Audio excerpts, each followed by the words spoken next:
The silence in the house tonight was a different kind of silence. Not the comfortable quiet we used to have, the one that meant we were both unwinding after a long day, maybe reading or just scrolling. No. This was the kind that hummed with unsaid things. Thick and heavy, pressing down on my chest until it felt hard to breathe. I was sitting on the couch, the one Brianna picked out, staring at the muted TV screen. The news anchor was talking about some hurricane forming off the coast, but the words just washed over me, a dull background noise to the storm brewing inside my own head. It's been almost 3 years since we moved in. 3 years since this place went from being our dream to whatever it is now. And that's the thing, isn't it? This house. It's a beautiful place. A little Craftsman bungalow in the older part of Maplewood. Big oak trees lining the street. A porch swing I always pictured us using on warm evenings.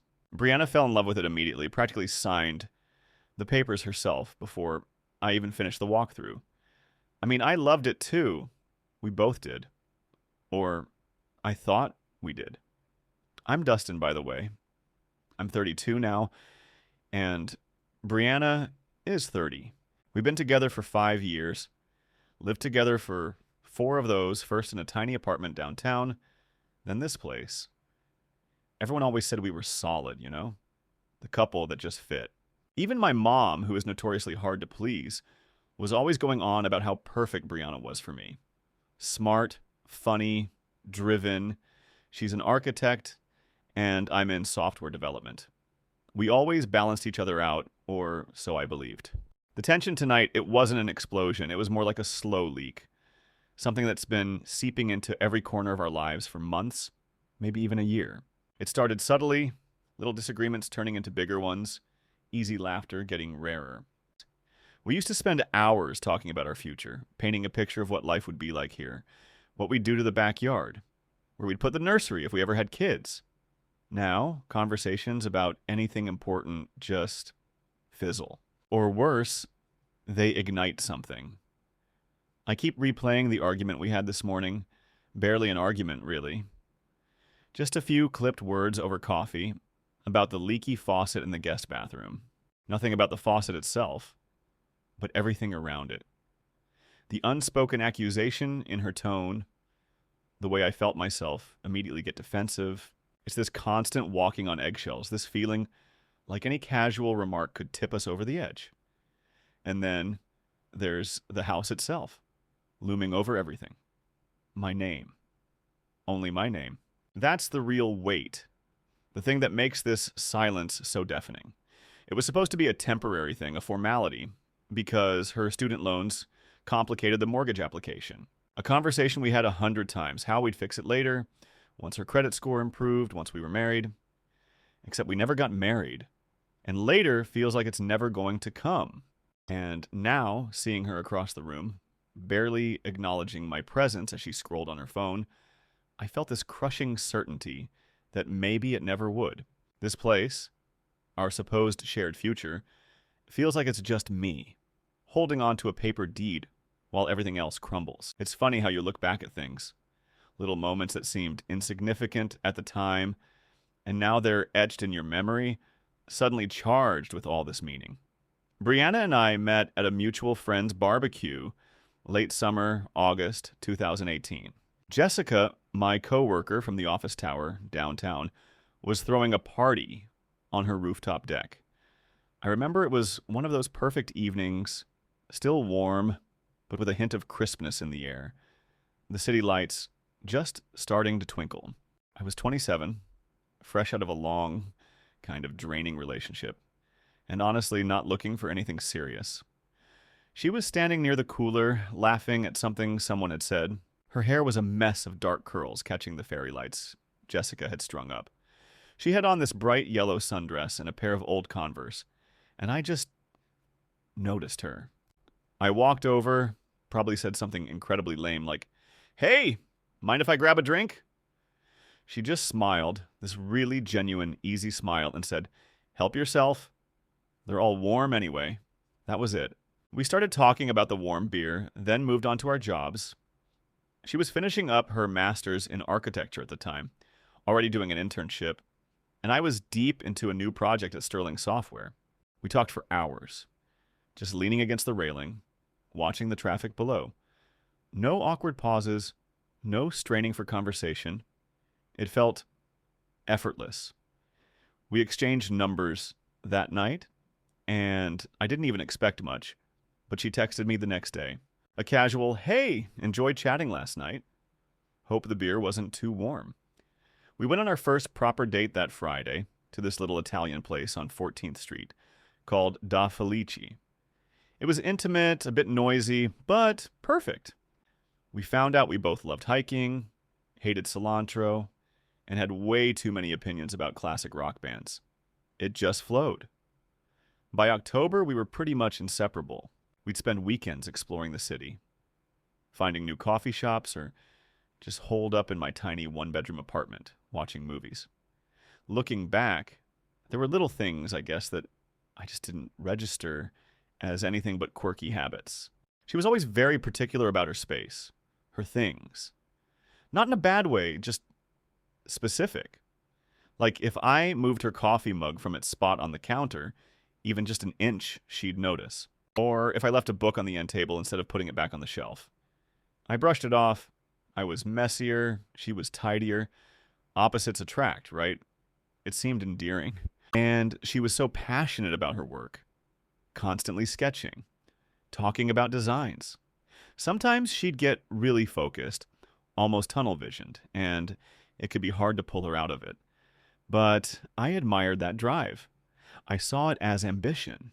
When we decided to move in together in the spring of 2019, it was a natural next step. My lease was up, and her student housing was ending. We found a decent 2-bedroom apartment a few blocks from the park. Living together was mostly good. We had our routines. Mornings were usually quiet, both of us with our coffee, me reading the news on my tablet, her going through design blogs. Evenings, we'd cook together or order takeout, watch whatever new series was out. She still had this intensity about her. Sometimes she'd be really quiet, almost distant, if she was stressed about a project. I'd try to draw her out, and sometimes it worked. Sometimes she'd just sort of wave me off, saying she needed to process. I thought it was just her way of dealing with pressure. We all have our coping mechanisms. The house, that Craftsman, came into the picture in late 2020. The pandemic had really shifted our perspective. Being cooped up in an apartment made us dream of a yard, more space. We started casually browsing listings online just for fun. Then we saw it. The place in Maplewood. It had that big, welcoming front porch, original hardwood floors, a kitchen that needed some updating but had good bones. We both fell head over heels. The market was crazy, though. Every house we liked had multiple offers. When we finally found this one, we knew we had to move fast. The mortgage pre-approval was where the first real complication came in. My credit was great, clean as a whistle. Brianna, though, she had a significant amount of student loan debt and a couple of late payments on a credit card from when she was in grad school and money was tight. It wasn't awful, but it made her part of the application look dicey, and it complicated getting the best rates, maybe even getting approved at all for the amount we needed. The bank suggested it might be easier, faster, if only one person was on the mortgage to get the deal done. And I had the better credit, the stable job with Sterling. "Hey, it's just for now, babe," she'd said, holding my hand, her eyes so earnest. "We'll get married, we'll refinance, put my name on everything. It's our house, even if the bank needs one name on the paperwork for a bit." I remember looking at her, then at the house listing again, picturing us there. It made sense in the moment. It was practical. We were a team. I trusted her completely. We had big plans, a shared future. It felt like a small hurdle we were easily clearing together. Little did I know, that practical decision would become the biggest, heaviest thing I've ever had to carry. The first year in the house, things were good, great even. We were still in that honeymoon phase with the place itself. Weekends were spent painting, ripping out old carpet, talking about future renovations. We installed the porch swing, planted hydrangeas. It felt like we were building something brick by brick together. Brianna was buzzing with design ideas, showing me sketches for a new kitchen layout, talking about knocking out a wall in the living room. I loved seeing her so animated, so passionate. But slowly, subtly, the cracks started to show. Not in the house, but in us. One of the first incidents that really stands out was about 8 months after we moved in, sometime in the summer of 2021. We had planned to retile the guest bathroom, a project we'd been talking about since we bought the place. I'd taken a Saturday morning to pick up all the supplies from Home Depot. Tiles, grout, adhesive, the whole 9 yards. Got home, feeling pretty productive. Brianna was supposed to be clearing out the bathroom. I walked in, expecting her to be almost done, ready to start. Instead, she was on her laptop in the living room, sketching something, completely engrossed. The bathroom was exactly as it had been, full of her various hair products and towels. I set down the heavy boxes, trying not to sigh too loud. "Hey," I said, probably a little too brightly. "Got everything. Ready to tackle that bathroom?" She barely looked up.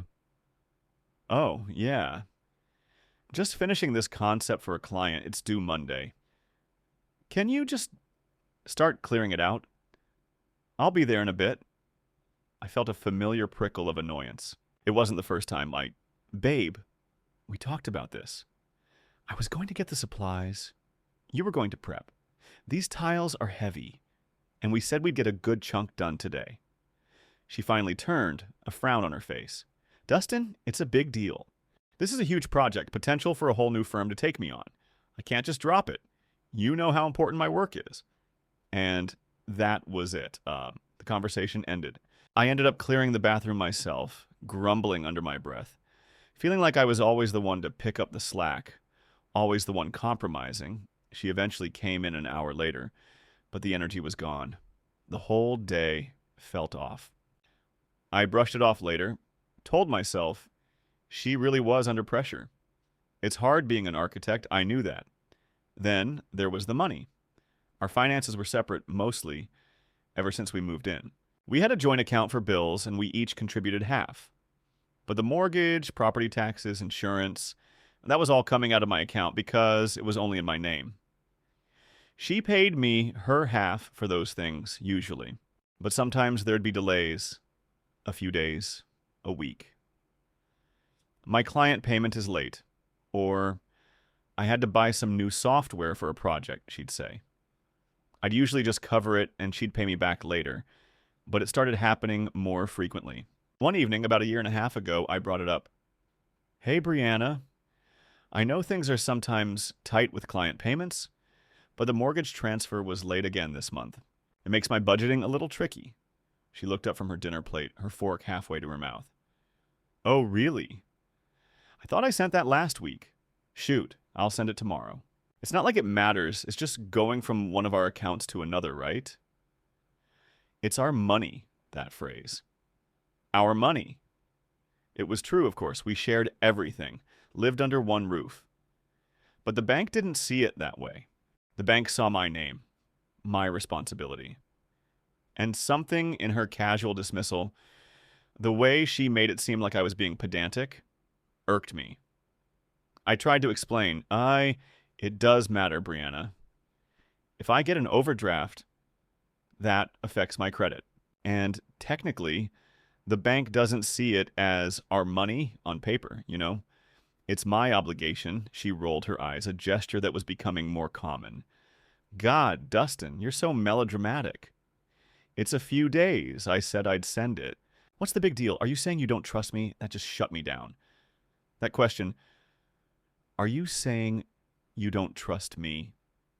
It was a conversation killer, a guilt trip, and I hated it. I didn't want to say I didn't trust her. I did.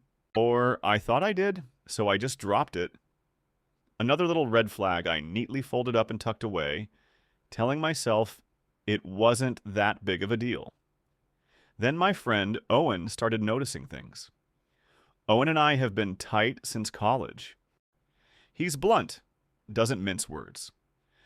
We were grabbing beers at Callahan's one Thursday after work, maybe 6 months ago. I was venting a little about a frustrating day at work, and he was listening. Then he shifted topics. So, how are things with Brianna, man? Haven't seen her at our last few poker nights. Oh, busy, I said, taking a sip of my IPA. Architect stuff. She's really swamped with this new commercial project, Owen raised an eyebrow. Yeah, I get it. But even when she is around, she seems different. Kind of guarded. Like, last time she was over, she spent half the night on her phone, barely engaging. She used to be so much fun at parties, remember? All that energy, I shrugged, feeling a familiar tightness in my chest. She's just stressed, Owen. It's a demanding job. He looked at me for a long moment. Ugh. Or maybe she's just not into hanging out with our friends anymore. Seriously, man, you two used to be like a unit. Now it feels like you're pulling in different directions, and you always look so tired. I tried to laugh it off, but his words stung because they resonated. I was tired. Tired of trying to smooth things over. Tired of feeling like I was constantly defending her absence, her moodiness. The biggest incident, the one that really solidified the feeling that something was fundamentally broken, happened just a few months ago. Her car, an older model Honda Civic, finally gave up the ghost, died on her way to a client meeting. She called me, absolutely frantic. Dustin, I'm stranded. The car just stopped. It's dead. I need a new one, like yesterday. This is a disaster for work. I rushed out, picked her up, got the car towed. It was indeed dead, beyond repair. We spent the next week looking for a new car. She found a brand new Subaru Forester she loved, way more than we had budgeted for. But it had all these safety features, and it was great for her commute and her clients. She really sold it. I agreed, thinking we'd put a decent down payment and get a reasonable loan. When we went to the dealership, the financing came up.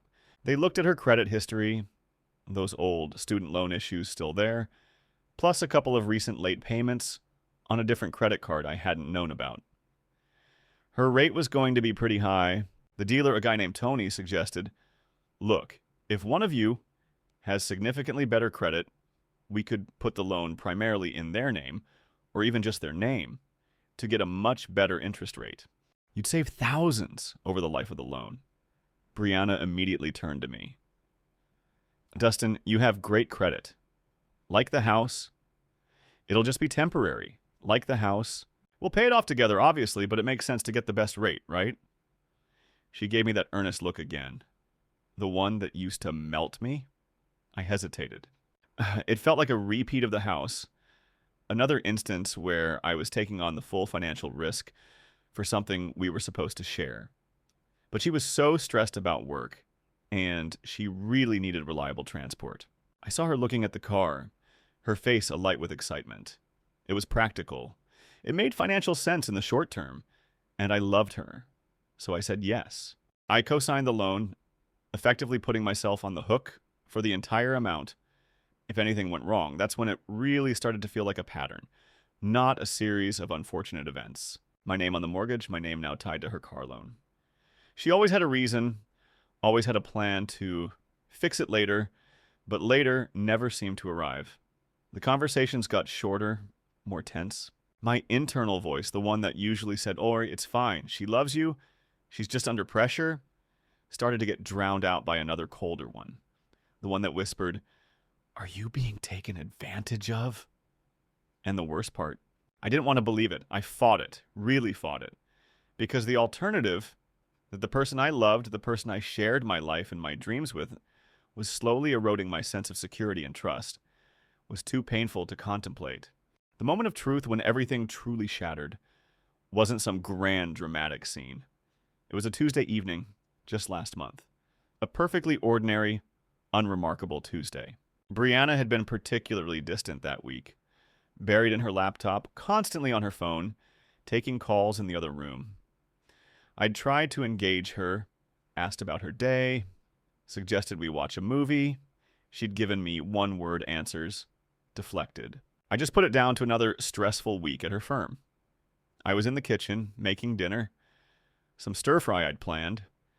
The house was quiet, except for the sizzle of vegetables in the pan and the low hum of the dishwasher. Brianna was in the home office, door slightly ajar.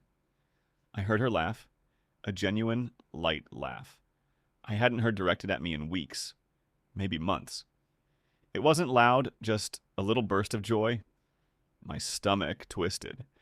I told myself it was a client or a friend, but it felt different, more intimate. Then I heard her voice, lower now, almost a whisper. I know, right? It's been crazy. He just doesn't get it. Never has a pause. Honestly, I don't even know what I'm doing here anymore with him. It's just convenient for now. Until I can get everything sorted, you know? Another pause. Yeah. I miss you too. So much. Can't wait for Friday. Same place? My hand froze, gripping the spatula so hard my knuckles turned white. The sizzle of the stir-fry seemed to get impossibly loud. Or maybe it was my own blood rushing in my ears. He just doesn't get it. Convenient for now. My world tilted. The air felt thin, suddenly hard to pull into my lungs. My entire body went cold, then hot. A dizzying wave washed over me, and I had to lean against the counter, my knees feeling like jelly. I stood there for what felt like an eternity, but was probably only 10 or 15 seconds, listening. My mind was racing, a chaotic mess of denial and dawning, horrible realization. Number. No, she wouldn't. Not Brianna. We're solid. This is a misunderstanding. She's talking about work. But the tone, the miss you too, the convenient for now, it was a punch to the gut. An actual physical ache spread through my chest. I pushed off the counter, my movement stiff, almost robotic. I walked down the short hallway to the office, my heart pounding a frantic rhythm against my ribs. The door was still slightly ajar. I pushed it open gently, just enough to see her. She was sitting at her desk, headphones on, talking softly into the mic of her laptop, a slight smile on her face. Her back was to me. She was still whispering, "Yeah, I'll figure it out. Just need to play my cards right for a little longer." That was it. The last piece of the puzzle clicking into place with a sickening finality. I cleared my throat. It came out as a harsh, strangled sound. She whipped around, pulling off her headphones, her eyes wide with shock. The smile vanished. Her face went pale. "Dustin! What are you doing? Who were you just talking to?" My voice was flat, devoid of emotion. A stranger's voice. I could barely hear it over the ringing in my ears. She stammered. It was a client. Just a quick call." She looked away, her gaze flitting around the room anywhere but my eyes. "Don't lie to me, Brianna." I took a step into the room and she flinched. The air in the small office was suddenly thick, suffocating. The scent of her expensive perfume, usually something I loved, now felt cloying, fake. I could hear the faint drone of a lawnmower from outside. Probably our neighbor, Mr. Henderson. A bizarre detail to focus on in that moment, but it's what I remember. "What are you talking about?" she said, trying for indignation. But her voice wavered. She was twisting her hands in her lap. "I was on a work call." "You always think the worst." "I heard you," I said, my voice still flat. But a tremor was starting to creep in. "I heard you say convenient for now. I heard you say miss you. I heard you say you didn't know what you were doing with him anymore. Who is it, Brianna?" She stood up abruptly, knocking her chair back with a loud thud against the wall. "You were eavesdropping!" she practically yelled, trying to flip the script to make me the villain. "How dare you listen in on my private calls?" "My God, Brianna! Are you seriously trying to make this about me listening?" I felt a surge of pure, searing anger, mixing with the gut-wrenching pain. "Who is it? Who are you seeing?" She just stared at me, her face a mask of fear and something else. Resentment? Defiance? The silence stretched. excruciating. The lawnmower outside seemed to pause, then started up again, a constant, irritating buzz. It's no one. Just a friend. She wouldn't meet my gaze. She was biting her lip, her eyes darting to her phone on the desk. Then to me, then to the door. A friend you miss? A friend you're meeting on Friday? A friend you told that I don't get it? My voice cracked on the last word. The reality was sinking in, heavy and cold. It wasn't a misunderstanding. This was it. She finally slumped, her shoulders dropping. She ran a hand through her curls, avoiding my eyes. His name is Leo. He's a colleague from the new firm I'm consulting for. Her voice was barely audible. A colleague, I repeated, the words tasting like ash. And how long has this been going on, Brianna? Another long, agonizing pause. I could hear the distant wail of a siren, heading somewhere far away.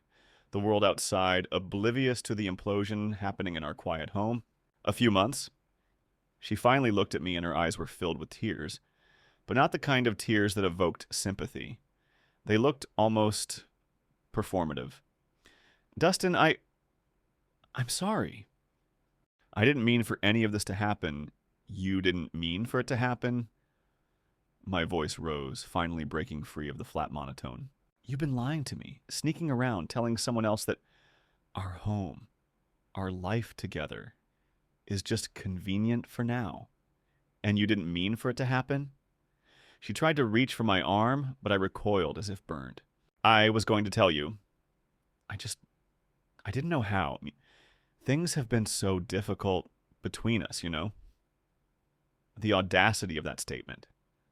To blame us, to blame me for her betrayal. That's when the raw, blinding rage finally hit me, overriding the pain. I pointed at the floor, at the hardwood planks we'd picked out together. This house, Brianna.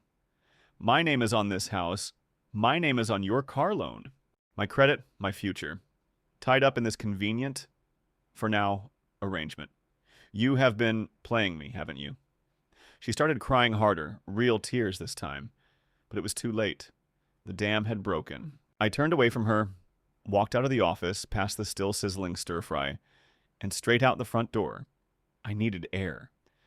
I needed to not be in that house, not with her, not a second longer. My car keys were in my pocket. I just needed to drive. Anywhere. Far away from the wreckage she had just created. I drove for hours that night, just aimless. The city lights blurring through my tear-filled eyes. Ended up at a diner outside of town, a greasy spoon kind of place.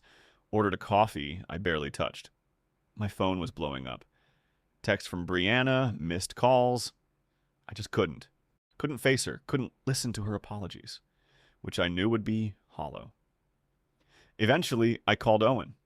Can I crash at your place? Was all I managed to say. He didn't ask questions, just said, yeah, man. Doors unlocked. The next few days were a blur of practical nightmares. I stayed at Owen's. Brianna kept texting, calling, then eventually started leaving voicemails. Pleading, promising to explain, to fix it. I finally went back to the house a couple of days later to grab some clothes, Owen with me for moral support. The air was thick with tension. She was there, looking utterly miserable, but I just felt numb. Dustin, please, can we just talk? She'd said, her voice hoarse. What's there to talk about, Brianna? I managed, my voice flat. You said our life was convenient. You were with someone else. What part of that needs explaining? She tried to rationalize.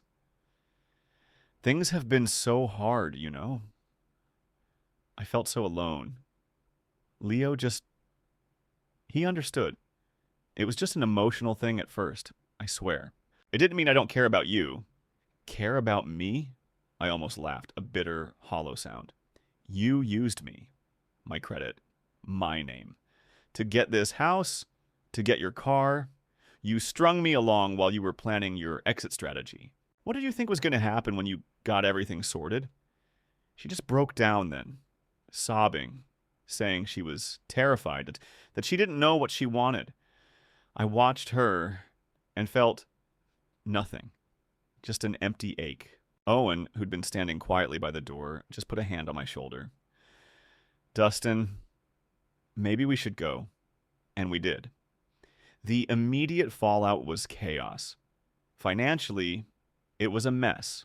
We had a joint account for utilities and groceries, but as I said, the mortgage, insurance, and taxes were all coming out of my individual account. And now her car loan payments, too.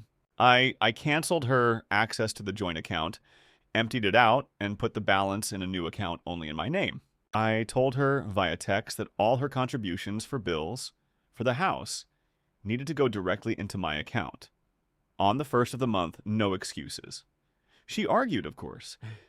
How am I supposed to live if you just cut me off? She typed. I just replied, you figured out how to pay Leo's dinner dates. You can figure out how to pay your share of the house you live in. That was probably a low blow, but I was so angry. My parents were devastated. My mom, especially. But she was so perfect, Dustin, she kept saying on the phone, her voice laced with confusion and pain. What happened? My dad was more pragmatic. Get a lawyer, son. You need to protect yourself. That house is in your name, Owen. And my other close friends rallied around me. They were furious on my behalf, mostly. My friend Chloe, who works in real estate law, offered to review my documents. She confirmed what I already knew. The house was legally mine. Brianna had no equity, no legal claim to it, despite her contributions to the mortgage payments over the years. Those were essentially rent, or a contribution to shared living expenses. It didn't make me feel better, though. It just made me feel cold, like an executor of a will.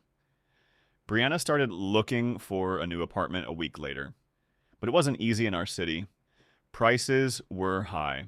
She asked if she could stay in the guest room for a while, just until she found something. The thought of her still living under the same roof, after everything, was unbearable. But I also hated the idea of kicking her out onto the street, even though technically I could. It was my house. I told her fine, but we would live completely separate lives within the house.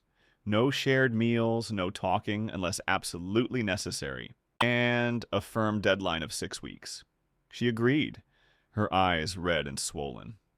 Living in the house like that was a purgatory. We avoided each other, ducking into different rooms if we heard the other coming. The silence was even worse than before. She'd leave for work early, come back late. I'd try to stay out as much as possible, going to the gym, working extra hours, spending evenings at Owen's. I saw her car parked in the driveway one day, and that damn Subaru, my name on its loan, just mocked me. It was another tether, another reminder of how much I'd given, how much she'd taken. One evening, about 3 weeks after the confrontation, I was home alone. Brianna was out. I was trying to relax, but my mind wouldn't stop. I walked into the home office, the scene of the crime, almost on autopilot. On her desk, still logged into her cloud storage, was an architectural project folder. My eye caught a file name. Maplewood Property Redesign, Leo and B. A redesign? For our house? My stomach dropped. I clicked it open. It wasn't just a redesign, it was a complete plan. Detailed schematics for an extension, a full kitchen overhaul, even a new landscaping plan. And underneath, a financial projection, estimated equity gain, and partner buyout strategy. My blood ran cold. She wasn't just cheating on me. She was planning to use my house, my property, to build equity with him and then buy me out. Or more accurately, she was planning to use it to benefit her and him and then get me to agree to some kind of buyout based on her contributions. It wasn't just about emotional convenience. It was a calculated plan. I stared at the screen, a new wave of nausea washing over me, realizing the depth of her deception. She wasn't just a cheater. She was a strategist. And I, the trusting fool, was just a pawn in her game, so that brings us pretty much to now. Brianna moved out last week. Found a small apartment in a complex closer to her firm. The house feels impossibly large, echoey. Every corner holds a memory, good or bad, and it's a constant weight. I still get a pang when I walk past the guest bathroom, thinking about the tiles we were supposed to lay together, or when I look at the empty spot where her car used to be in the driveway, knowing my name is still tied to that loan. I'm exhausted, honestly, physically and emotionally drained. The anger still surges, especially when I think about that buyout strategy file, but it's often replaced by a dull ache, a profound sadness for what I thought we had. I'm seeing a therapist, which Owen pushed me to do. It helps, talking through the confusion and the self-blame, because a huge part of me still feels like an idiot, like I should have seen it, should have been smarter. What I've learned, it's not some grand world-altering wisdom. It's just how crucial it is to truly know who you're letting into your life, into your finances. And that trust, once broken, can shatter everything.